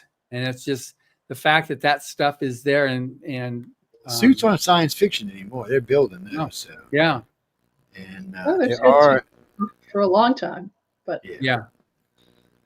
But they still have. The main thing is they don't have the batteries to make them go. So they're not the threat that they will be at one of these days whenever the power source gets debugged. Well, the Navy's building one. They still classify it as a drone, but it's an autonomous. It looks like something from one of the cartoons, Voltron or somebody, and it runs off of a single atom nuclear core. It means it has infinite power. So that's they took a slice from what powers Navy vessels and decided instead of building a reactor the size of my house, they built a reactor about the size of his hand. Yeah, so you'd be amazed at what we can get away and do these days. Oh, people, yeah, and they're trying to find out what dark matter is too. I know all about that. So, eventually, we won't even fight wars the way we do. There won't even be no humans involved. I mean, other than the people sitting in wherever they are, driving the machines around, flying, or the AIs. It's a different society. Yes. And like when Jody and I were just talking with this one here, with this war, with the next war happening, it's going to be the bombs. But the next war after that's going to be with sticks and rocks. Yeah. Well, this one is more and more getting to be drones, more and more every day. Yeah. This one's getting to be more and more. That's one thing. This stuff to me is just gets scarier and scarier because of what comes next. I would be scared too if I lived in LA because they're gonna nuke y'all. So it's adios amigos, my friends. But that's why I don't. Yeah, you're smart like I am. Somebody said, "Well, why don't you live in New Orleans?" And I said, "Because they'll nuke New Orleans. It's a strategic port. It's adios on the first wave." I said, "It's a port that feeds the whole rest of the country." I said, "It's gone." I said, "But where I live, it's nice. It's in between areas. It's got everything you need to do to survive a nuclear disaster." Problem is, without a radio, you won't know when hurricanes are coming. So you're kind of screwed anyway it goes. But said Pete, what do you mean? Oh, I asked her. Pete's asking, do you get a lot of like apocalypse type kind of stories? Like Yes, we do. A lot of dystopia stories. What are you going to say about it? Are people surviving? Are they dying? Are they giving up? Have they come up with some means of dealing with it? You make that new. All it is a spiral into disaster. What are you telling me? Well, I don't even know how you would make that new. How could you freshen something up like that? I mean, well, that's also not necessarily the purpose that we try to do with Rise of the Future. We're not looking for the down spiral. If we are going to have dystopian, I mean, Jody and your predecessor Dave were really good at finding stuff that had the uptick on, so that it's something you can learn at the end of it, or the one that we had in volume, the last volume here. What was the one where the man overboard story with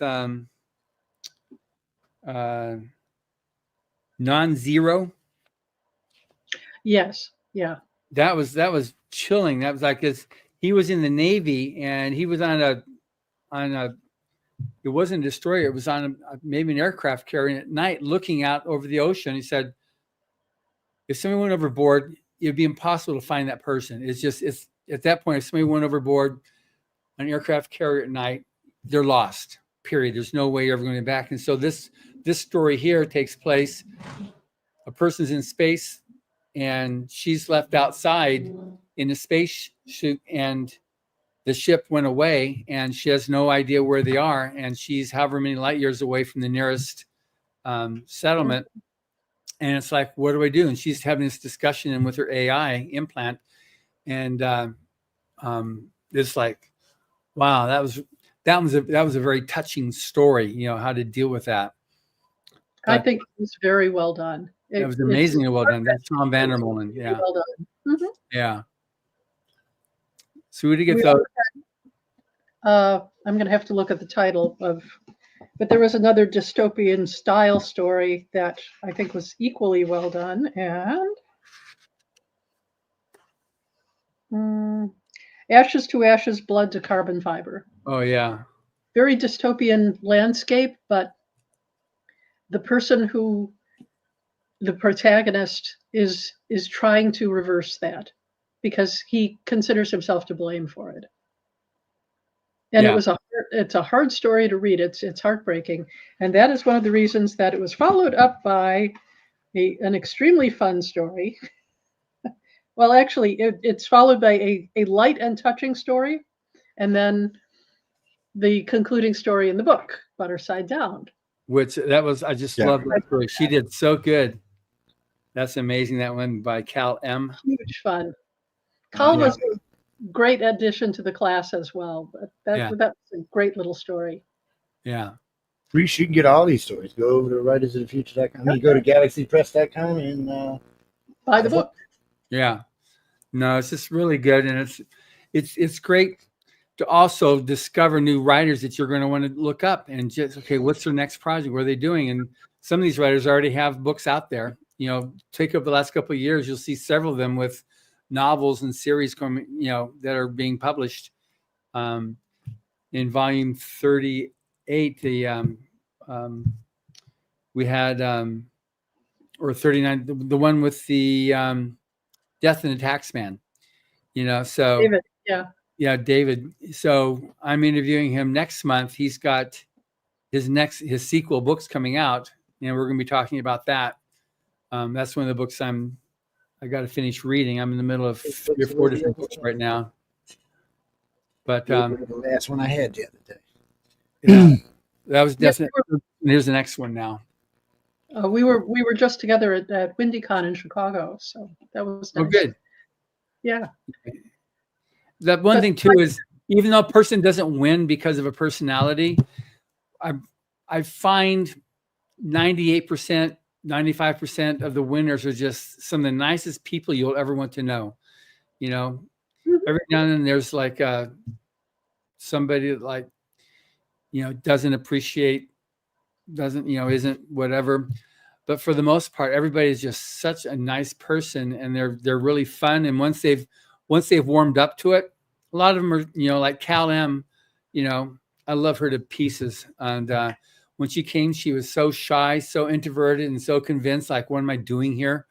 And then at the end, she realized that this is my team, this is my group, my family, and she was totally accepted just for who she was without having to change one iota. And I love that story. Obviously, it's the last story of the book. It's like, I did that on purpose. For sure. I right? put it there on purpose. It's the Yeah, let them leave the theater whistling. Yeah. So that was either a first or last story, Yep. first of the book or last of the book story, because it was just, it's either going to like, wow, this is an awesome anthology, or that was well worth my read. Either way, she just did such a good job. But what you said about Cal finding her team, that's one of the things that is sort of like a soft prize. It's not really talked about, but these people, when they come together as in the seminar, they are the only ones who will ever understand what they went through to get into this volume, and they become sort of a cadre, a troupe, and they become resources for one another. So it's really cool for them to have one another, because they're in an anthology together. They share, as people say, a TOC, a table of contents. Yeah. And they spend a week together, so they get to know one another, and they make friends. They share information. They bounce stories off one another after that. And it's when they appear at conventions together, they automatically know somebody. Yeah. That's really good. It's hard to go to a con or any other kind of event and you don't know anyone. So if you're an introvert, as most writers are, you sit there and say, who am I going to talk to? Am I going to talk to anybody? Is anybody going to welcome me? But they know each other now. So exactly. around the world. Yeah. And at least for the conventions that we go to, that Rise of the Future goes to, we have half a dozen or so that we attend every year. And because of our relationship with the owners of the conventions, we get additional booth space provided to us that anybody is a winner that can come, we'll get them a pro pass and they can come in, they can sell their books there. And that's just one of the things we offer. So, and they always have, a family that they can come to, which is Writers of the Future. And then the judges that we can get to come is always great. We love it when you were able to come, so it's just really, really fun. It's quite a good activity. And that's just something that, the original purpose when it was created, by Ron Hubbard in '83 was to be able to do that. Because he put it in his will to keep on paying for this in perpetuity. So 41 years strong and going, everything is all the bills connected with his contests are footed by his endowment from his royalties. So it's like, it's just way cool. It's just for him, to keep on doing that. That's several of the judges have commented too, like, I wish I would have had either the foresight or the resources, because it's a lot of finances that goes into this,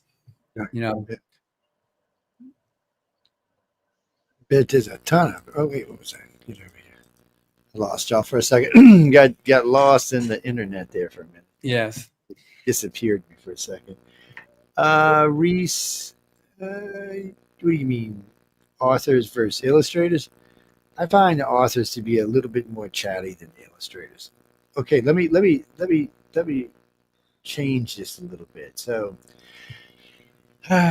when it comes to judges, the illustrators are actually more chatty than the authors are. When it comes to winners, the writers are more chatty than the illustrators are. Yes, I know it's a little confusing, but that's how it's after. So I've done 5 years with them. I've been doing authors and illustrators now for about 15 years, so maybe a little longer. It's just the way it seems to be. No, I'm lucky. So if you don't believe me, there's a panel I did with some illustrators. Now, who's on it? It's Larry Larry Elmore, Echo Chernick, and Tom Wood, and Dan DeSantis, and they go listen and see how chatty they are. You won't have any doubt after that. But go listen to the interviews I've done with the illustrators. You'll notice they range from 12 minutes to 20 minutes. With the authors, anywhere from 45 to 2 hours. Yeah, there's a big difference in chattiness there. But when it goes to judges, it flip-flops. Don't ask me why. I don't know. Some judges just like pulling hair to get the top. It's just the way it is. What do you mean? You haven't had that problem with Jody. Well, Jody's actually well balanced. When I talk with Jody, because we've talked last time her and I did a 2-hour show, we talked about a lot of different topics. Yeah, she still has the record, doesn't she? In terms of yeah, she does actually. She right now you currently hold the video record at 2 million, and Wow. so yeah, that was good, and a lot. Well, because we like I said, we talked about a lot of stuff that day. We talked about a lot of stuff if you wanted to be an illustrator or an author. And then we just talked about a lot of stuff about, basically who you are and how you got to be where you are. And the audience appreciates it. That's the ones who that audience is the ones who will eventually write a book and submit it. Those Good. That's why we changed the way we do these shows now. And we set up Saturday basically just for illustrators and authors. Because this way people will know what they're coming to listen to before they even get here. They know we're going to be talking to some illustrator or some author about their book or their work or something to do with what we're involved in. Those are the people who may buy a book or will definitely try to join. When we do shows like a Friday night, News on the Flip Side's got a great audience. I mean, for the political thing, we broke 5.5 million listeners, but them people ain't buying no books. Those people are freaking crazy is what they are. If it ain't exciting, they ain't want to listen. Look, if I'm not using an F every other, because y'all don't get to hear me curse, but on Friday night I curse. And if I stop cursing, I'm not kidding. The other night I wasn't cursing at all, and somebody wrote to me, "Are you feeling okay?" I'm like, what are you talking about? You haven't said the F word the whole entire show, and then I went off and said it for that's 10 minutes. I said, "You happy now?" Like, it's a weird group that listens to that show. That's all I can tell you. And it's the same thing for Wednesday night. I mean, Wednesday night, I'm way more laid back, and there is no cursing allowed, or politics, or religion allowed on that show. So it's a different type of audience altogether. But they're also not going to buy books. So we decided we'll set up a day where people know if they're coming. There's at least there's a chance they'll buy a book, or they'll listen and maybe submit and try to be a winner or something. And that's really what Saturday's for these days. And it's got the Gray Zone follows after this show, which is pretty much all research on stuff like this. And then the new show, which starts, I think, on 7, it's called The Chat. It'll have a lot to talk about. Well, it'll actually cross a lot of topics. But Saturdays itself are a more kind of laid-back day. So it won't be anything too crazy. I don't want to get John a heart attack or nothing. He knows how I can be. He's been with me on Friday nights before. Yep. Now I'm going to have to sign off here pretty quick. Today we got to go. We're at the end of the year for us, and so we have. I'm a book publisher. We have inventory, so everybody's been counting. It's not your job. So look, I don't do the count. I do quality control. I do random. Okay, because I'm going to say you and I had to talk about. Who's no, I don't do the counts. I do the quality control. I do random checks throughout the whole warehouse, and then you tell Sarah, and then it goes to the accountants who are the total they're the roughest ones. So tell Sarah and Maliva I said stop shucking their job and get to work, man. I know what's going on over there. I know what's going on. That's going to go well. No. Yeah. So anyway, Happy New Year to both of you. Give a big, a hearty handshake to Bill for me. Well, okay. And a big hug from me to you. And why would you give Bill a big hug? That's for you to do, Joe. You're the one that's got the hot for him, evidently. He is the only one that can get Pat Henry to talk the way he does. I mean, Pat will talk, but when Bill's there, he talks way more. Way. They are very good friends. Yeah. And we would talk. I had talked with Pat a couple of times and done an interview, and then we went to lunch, the three of us. Oh, no. With Bill there, he felt way more comfortable to talk. He talked about a lot of different things, which was it wasn't an official interview or nothing, but Yeah. It was very interesting to see. But I'll let you get out of here, John, because me and Thank Jody are going you. to wrap it up here in a And second. I'll be following up an email to you in the next day or so, Jody, about Yeah. this, about working on our schedules for that Okay. for this quarterly thing. And then Joe, I do need to have those numbers. I'll follow up now that I know how to do it. Well, yeah, hit me up again so I don't forget. I could have sworn I Okay. sent you that. I wonder what the hell happened. I don't know I either. even had him in the thing. Happy 'cause New I Year was to sending out you, the show. and say hello to your wife. And yes, give the boss lady a hug for me, Charles. I I still will. love you. Happy New Year, and to Emily, the brains of the family. Exactly, that's a fact. The evil one of the family is what that is. We know now. We know the truth. Yeah, Boy, exactly. there's people listening. I'm getting in trouble. Yeah. Anyway. Okay, thank you. Okay, bye-bye. You're good. What's that, Justin? Emily Goodwin. That's John's wife. Yeah, that's who we were just talking about. As far as Sarah and Maleva, you're not going to know who they are unless you attend, so don't worry about it. They're evil. All three of them are just evil. They're sweetie pies. They put up with me quite well, actually. No, I don't even go around Sarah. Sarah puts my ass to work every time she sees me. I said, Sarah, I'm here for press. Oh, no, come do this. I'm like, oh, and Claude does. Tell you to watch Claude. Claude's bad about putting me to work.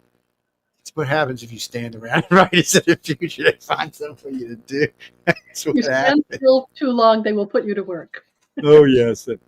Well, I mean, so, somebody had asked me this the other day, and I knew you were coming on. I wanted to ask you, but Sure. So which I mean, there's a lot of stuff that goes on at Writers of the Future. There's the gala, but without the gala, what do you think is your favorite moment there at Writers of the Future? Because I know it's a long, busy week, and I know it's a hard thing to ask because there's a lot, and I know you also teach while you're there. Oh yeah. Which was last year was great, by the way. But anyway, Thanks. Well, you're welcome to sit in anytime. Have fun. I think one of the best moments of the whole gala is the great reveal when they set up the pieces of art by the illustrators, and then the illustrators stay in the room. The judges come and hang out in the room, and then they let the writers in, and they see their piece of art for the first time. And it doesn't take more than a snap for them to recognize what piece is theirs. that's amazing. And the looks on their faces. I could send you a couple of photographs that I've taken of people seeing their art and either going crazy for it or just quietly falling in love with it. And it's a marvelous moment. And it doesn't last very long because by that time they're talking to the illustrators, they're jumping up and down, they're hugging people, they're some of them cry. It's a great moment. There's a lot of crying goes on. Yeah, that's true. Justin, so they reveal during it's like midweek. It's pretty early on. Yeah, it might be. Always be It pretty much confused. has to be because they want them to get to know each other, the artists and illustrators and writers. And it does help bond everybody too. It really does. It does. No, Gene. So they just set up a room and they set up all the artwork from the illustrators. So everybody's assigned a book. The illustrators are assigned a book. Who does it? Echo does that, right? I think actually Maleva does. Oh, does it? Maleva, see. Yeah, Echo goes over everyone's portfolio, and she chooses them, nurtures them, gets them going on these. But I think Maleva's the one who matches them with the stories. Well, Maleva's good at what she does. I don't want to hate on her. I like to pick on her a lot, but I always call her shorty and stuff on there. She's gonna hurt me one of these days. You see it coming, but it's. I find it most interesting because when you walk in, it's just like you said. I mean, people they walk in. These authors walk in and they look, and it doesn't take very long for them to recognize their the part that goes with their story. No, Bruce, they don't tell them. No, they don't. They let them. It could be embarrassing, but so far I've been there 5 years. It hasn't been. Somehow or another, them authors always know. They know their stories intimately, and when the artist has brought out something in the story that the author perhaps thinks nobody noticed, is really marvelous. That they get that tiny detail and build on it, or they just get the character and make the character come to life in their illustration. Beautiful work, just beautiful. Actually, Gene, on one of the websites somewhere, I think it's on the iCar web. No, it's on the UPRN website. There's a couple of them I filmed over these videotapes, so you can watch when I come in. So I'll go in for a little while and walk around, see everything, just so I know where everything's at, and then I'll go back outside with the authors and wait for them to come in. That way, I'm standing behind them when they're coming in, because I also know other people are in there running videos and taking pictures too, like Maliva, who can't help herself. She takes 500 billion pictures. And, so it's part of her job. I like to give her trouble. It is her job. She's a good photographer. She's a good photographer, and she's just short enough that she's not in my way, or I'm just tall enough that she's not. Say it that way. Mm-hmm. But she messed me up a year before last because she gave it to what's her name? Oh, now I forgot Amazon.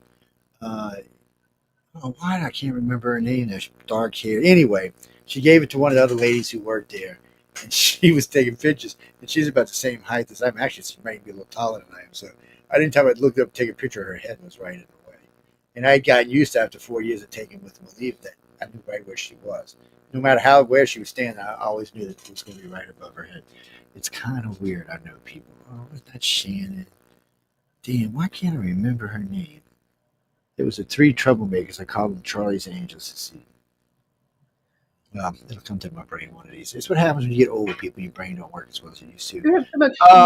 You have too much information going on in there. Yes, it is. And it's Tulsi Gabbard. What are you talking about, Tulsi Gabbard? I'm not even going to ask how you came up with that name. I'm just not going. Tulsi? Yeah, no. Somebody in the audience said I was talking about Tulsi Gabbard. And I'm thinking, no, Tulsi Gabbard is a politician who's running for office or some office. It has nothing to do with what we're talking about. I did an interview with her. Well, I can't remember her name either right now. She's got a Spanish last name. I can't remember her name. But she runs the museum over there. Man, my memory is going to crap today for some reason. Maybe because I haven't eaten anything. But anyway, y'all see, I'll post it. But go look on the website. You'll be able to see them. There's lots of pictures of them. There's lots of video of the reveal. It is definitely an emotional thing at this event. See, I like you like to follow the writers, and I like to be there before they come in, so I can see their faces. So you can see their faces there. Well, see, I when I come in, I always come in and I move to the side so I can see like across and in front. Mm-hmm. And because I got to get their faces in there because I want to see if they're crying or not or things like that. And the last year there wasn't as many cries, but the first 4 years, first year I was there, everybody was crying. It was like, oh my God. Well, there was 2 years that year too, so I think it was kind of contagious. Crying kind of caught on or something. God. What do you mean, Raymond? No, they were coming back from COVID, so they had 2 years together. So usually there's 12 winners of each side. This year there was 24. Particular year, it was really crazy. That one was unfortunate because there were writers without artists and artists without writers. Yeah, it was a little on the crazy side. Unbalanced. There should have been 48 people there, technically, because they were 2 years together, and there were only 37. So some people were missing their counterpart. It was well, people were just coming back from COVID, so it's just one of those things. Generally, every now and then you'll have somebody like you heard us talking about earlier that can't make it for visa reasons or stuff like that. But no, they fly you, Jeffrey. No, if you win, they fly. No, you don't have to pay to come. They pay for you to come. They pay for your hotel room. They don't feed you and they don't put you in the tux, but they pay for everything else. They even give you some money when you win. Well, I don't know. I don't ask. It's not a lot, but it's and plus you still own your story. No, it's not the shit. Jody's going to explain. She knows. I'm going to explain. For first place in a quarter, the winner gets $1,000. For second place, they get $750. Third place, they get $500, and they still get paid for their story. And the grand prize winner, which is not announced until the gala, gets $5,000, and that's for the best illustrator and the best writer. Oh yeah, that's always great when they got to go back up and give that second speech. Yeah. that's worth the whole gala. The trophy. No. Oh yeah, they do it. It's huge. They got some at the at Writers Futures at Author Services offices, and they're pretty heavy too. What are you talking about? No, nobody knows. Even John. I harassed John. John, who won? Yeah, I don't know. I mean, John, you know who won? No. So I find out when everybody else finds out who the winners are, because I do interviews with them. So we started doing interviews early now. So we're going to interview everybody before I go to LA, and then we're going to interview everybody again while I'm in LA. And it's different this way because now you get an interview of somebody who has no idea what's going to happen to them. And then you get the interview of what, oh my God, this is what happened to me. It's never bad. I'm sure there's been a negative one here somewhere, but I've never personally experienced them. So I can only go by what I've experienced. I've never had anybody say anything negative about them. Not even when I'm lecturing, I've never had anybody. Most people are just curious. Because if you listen to me speak now, if you listen to any of my shows, somewhere during a show, I'm going to talk about writers of the future. So when I'm doing lectures in places, somebody will always, at the end, always ask me about it.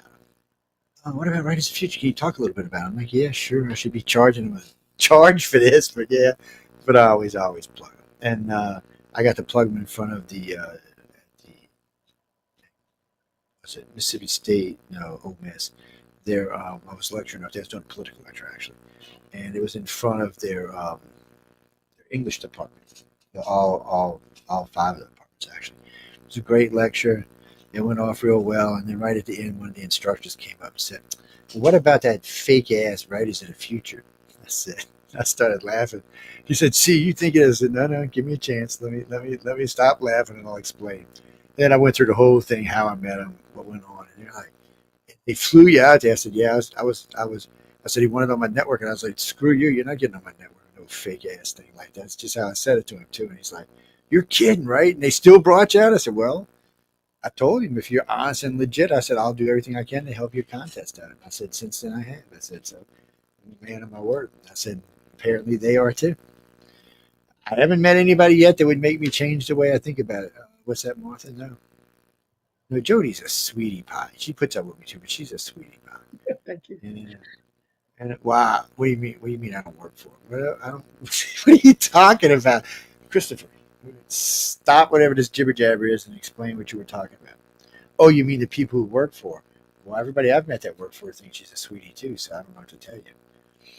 And actually, to be honest with you, the judges are all pretty good people, all of them. And all of the people who work the contest, which are non-judges, are good people. Regardless what you think their affiliations are, they're good people. They're hard working, like you heard me picking them and leaving. Leaving never stops. The girl, she just never stops. Neither does John's wife, Emily. They don't never stop. So none of them do. Matter of fact, it's probably a good thing because they're like me. They like to eat. So if they ever stop, there might be a problem. No, they're hard working, the whole bunch of them. Joni is. Matter of fact, one of the questions I asked people, what did you think when you heard Joni on the phone? Joni's the one who calls them and tells them they won.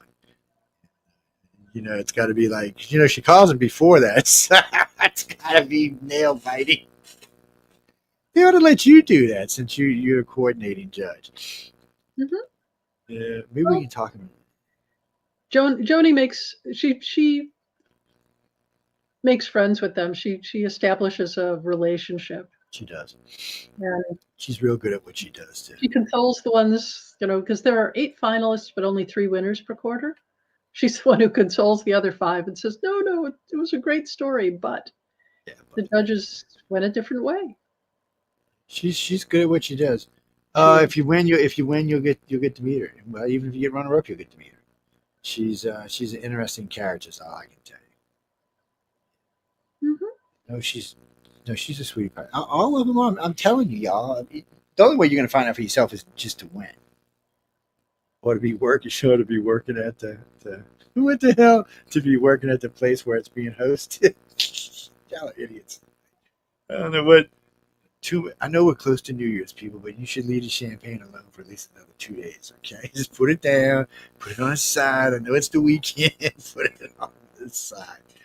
Oh, well, no, she is a writer. Jody is a writer. So we've been talking about everything else she does, but she does write. From what I hear, she's a damn good writer. Thank you. I just published a new book. If you ever interviewed Eric Flint, the man who wrote the 1632 series, wrote a book with Eric set in that series. Came out just recently. See, people, y'all get the idea. We've been so busy talking about writers' of the future, we ain't even talked about And then we got to go in like a minute, but real quick, favorite genre before we go, which is just your Mine? favorite thing to write in. Yeah, which you, or write about, I should say. I said that wrong. Uh, I know humor. that's like, Humor. that's What I do good. best. I write humorous fantasy. I write humorous science fiction. I've even written a humorous military science fiction book. You see, now that's important to me because when I look at anything sci-fi, regardless how serious it may be, I expect some serious humor in there. Maybe it's because I grew up in the Star Trek crap. I don't know what it is, Mhm. but it's one of the reasons I wasn't a big fan of Galaxy Quest. What the hell was it? They remade it, and Gaius was in it. They had oh man, Battlestar Galactica. When they made a new one, it was just too serious for me. It And is. it's not to think that there's not drama. Now I understand there's a lot of drama there, but come on. I've served in myself, and when you're in a serious situation, somebody somewhere is going to crack a joke to release the stress. But there was none of that. So Yeah. that It was was pretty hard. grim. It got very grim. Yeah, it did. It got pretty dark pretty fast. And what's that, Pete? We're not going to talk about Discovery. Discovery's not Star Trek. Discovery's great sci-fi, by the way. If you like sci-fi, it's fun to watch. But if you try to fit it into the parameters of real Star Trek, you're just going to give yourself a headache. It's not. It rewrote a lot of stuff. That's all I can tell you. It took leave with a lot of things that it shouldn't have. But it is a good sci-fi. And Strange New Worlds is a good Star Trek so far. I mean, it's. I'm aggravated because I'm used to 25 episodes a year and I'm getting like 10, but every 2 years. Somebody's got to explain that to me one day. Why does it take so long to make a TV show now? Especially since we've got all this high-end digital and electronic and hologram equipment in Canada. I don't understand. It should be like 3 days. You should already have another one made.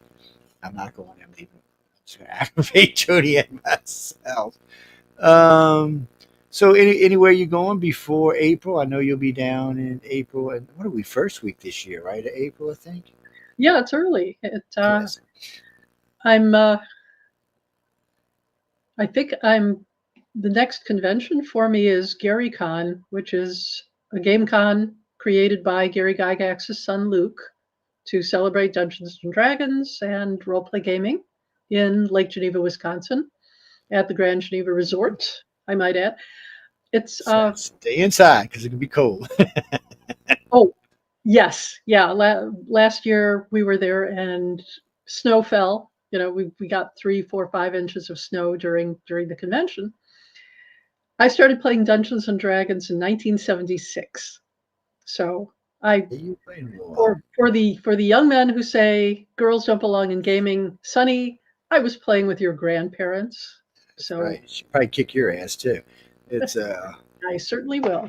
I So, never did understand why they didn't want girls in gaming. It never made any sense to me. but they Some of the do. best gamers I ever find. We were there in the beginning. It's just Yeah. it's like the mind resets and they don't realize that we've been there all along.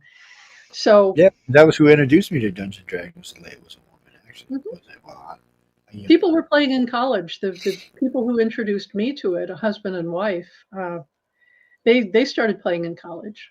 And when I got into it, there was another girl in our dungeon. We had a lot of fun. I was introduced to it in '81 when I was in the Navy. I was Hmm. introduced to that and the Lord of the Rings books, the trilogy. I was introduced to both of those. So, it was, you needed to have something to kill time with sometimes. So they were really good. Books were good. Learning Dungeons and Dragons was fun. I still remember our commander used to get pissed every time he came in. That game is for weirdos. I'm like, what game? He said, that game. Yeah, so you don't even know what it is. You could say it's for weirdos. So we got to the point where we used to stash it above the ceiling when he was around. Oh, you kept your dice in the books in the Yeah. ceiling. Yeah, so that's the only way we could do it. I mean, it's other than that. Micah, yes, one of our guys did that one time. He made all the cards by hand. He made basically his own Dungeons and Dragons because I guess couldn't go buy it. Don't ask me why he did it. I think it's because of where we were. We were in Millington, Tennessee, and even though we know Larry Elmore's from that general area, it's still don't think anybody knew what the hell Dungeons and Dragons was up there. Yeah, I met Larry Elmore at my first Gen Con in 1977. So I've known him He's something else. Yeah. 8 years longer than I've known my husband. Damn. He is. I tried calling him a while back. I wanted to see how he fared with everything, but I guess I didn't get through. But it's Larry Elmore, guys. He's the dragon guy for Dungeons and Dragons. Yeah, he drew the dragons. He's a great artist. He is.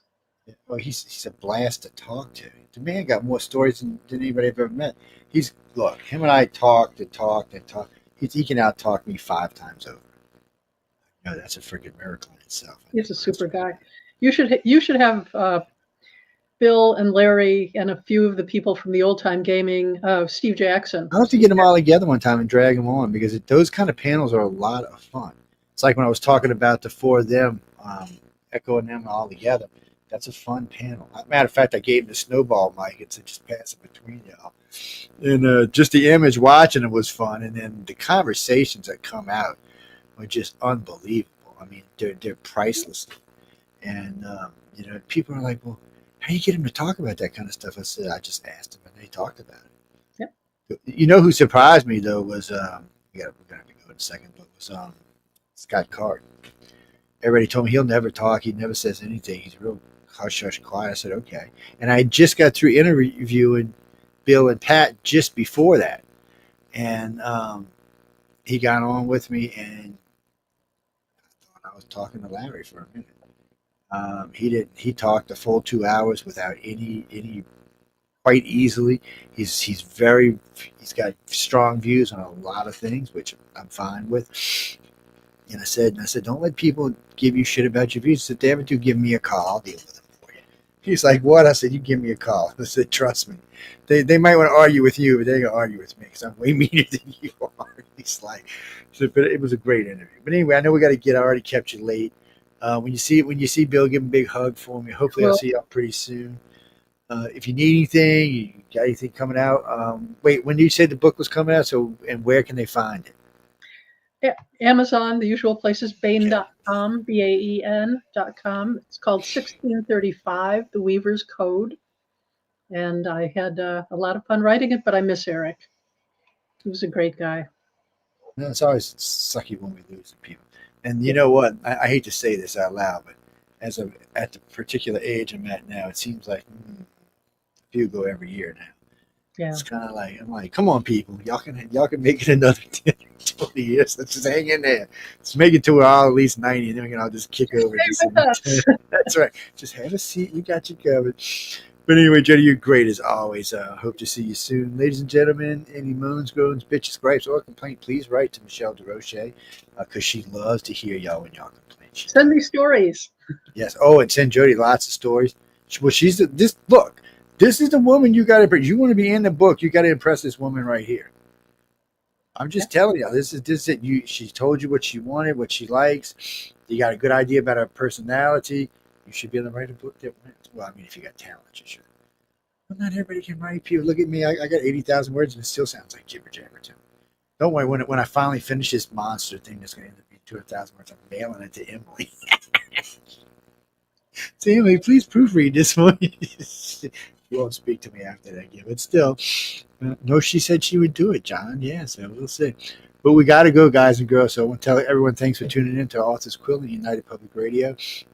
Hope everybody enjoyed the show. I think we're doing a chat tonight. I haven't talked to Jay yet, but it's supposed to have its second debut tonight at 7, which is in 45 minutes. So y'all stay tuned for it and catch it out. It's. You ever seen the Seinfeld show? It was a TV series about nothing. Well, that's what this show is about. Absolutely nothing. It's about whatever these idiots and myself feel like talking about. On that note, we got to go. And thank y'all again for tuning in. Good night and stay tuned. Well, what's coming on actually right now is The Gray Zone. So check it out.